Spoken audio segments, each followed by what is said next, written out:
Hello दोस्तों, स्वागत है आपका हमारे यूट्यूब चैनल में। दोस्तों, आपने पिछले दिनों सोशल मीडिया पर एक वीडियो बहुत देखा होगा जिसमें क्या होता है, एक लाइन में बहुत सारे बुलडोजर खड़े रहते हैं और एक वन को काटने लगते हैं। और वन को काटने के बाद आपने देखा होगा कि उस वन से हाथी, हिरन, बहुत सारे जानवर भागने लगते हैं। दोस्तों, दरअसल ये वीडियो किसी मूवी का नहीं है, ये वीडियो हैदराबाद के एक जंगल का है जिसके ऊपर बहुत बड़ा विवाद हुआ है। दोस्तों, विवाद क्या है, आइए मैं आपको समझाता हूँ। दोस्तों, हैदराबाद की एक यूनिवर्सिटी है जिसका नाम है HCU, हैदराबाद सेंट्रल यूनिवर्सिटी। इस यूनिवर्सिटी के पास एक 400 एकड़ का फॉरेस्ट एरिया है और हैदराबाद का रिसर्च सेंटर भी यहाँ पर ही है।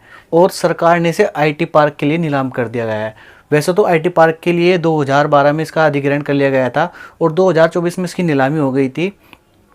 मार्च 2025 में पेड़ों की कटाई शुरू हुई जिसके कारण ही ये विरोध हुआ। सुप्रीम कोर्ट ने 3 अप्रैल 2025 को इस पर रोक लगा दी है। सुप्रीम कोर्ट ने सर्वोच्च संज्ञान लिया। इसके पीछे दोस्तों सरकार का क्या तर्क है, आइए मैं आपको समझाता हूँ। सरकार का मानना है कि ये जो भूमि है ये वन की भूमि नहीं है, ये एक औद्योगिक भूमि है, इंडस्ट्रियल एरिया है। और इंडस्ट्रियल एरिया पर ये IT पार्क बनाएंगे और IT पार्क बनाने के बाद 2000 करोड़ की सरकार की आय होगी और 50,000 नौकरियां मिलेंगी।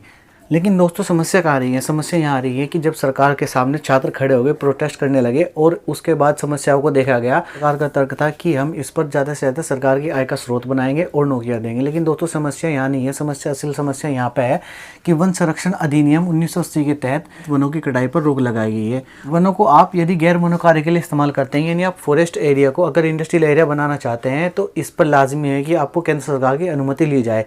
दोस्तों, ये अनुमति नहीं ली गई। उसके बाद क्षतिपूर्ति वनीकरण भी नहीं किया गया, यानी जितने वन आपने काटे गए हैं उतना ही वन कहीं और उसी जगह लगा दिया जाए, जिससे क्या हो, आपकी वनों की क्षतिपूर्ति हो जाए। नंबर की समस्या, पर्यावरण प्रभाव मूल्यांकन भी नहीं हुआ कि जो प्रोजेक्ट यहाँ पे लगने जा रहा है उसका पर्यावरण पर क्या असर पड़े। दोस्तों, अगर किसी भी शहर के या किसी भी जगह के वन कट जाते हैं तो वो शहर उबलने लगता है, क्योंकि जो वन होते हैं वो शहर का जो टेम्परेचर होता है उसको मेंटेन करके रखते हैं और हमें शुद्ध ऑक्सीजन देते हैं। दोस्तों, अगर ये वन कट गए तो ये शहर, हैदराबाद शहर, उबलना शुरू हो जाएगा, यानी ये पर्यावरण के साथ छेड़छाड़ होगी।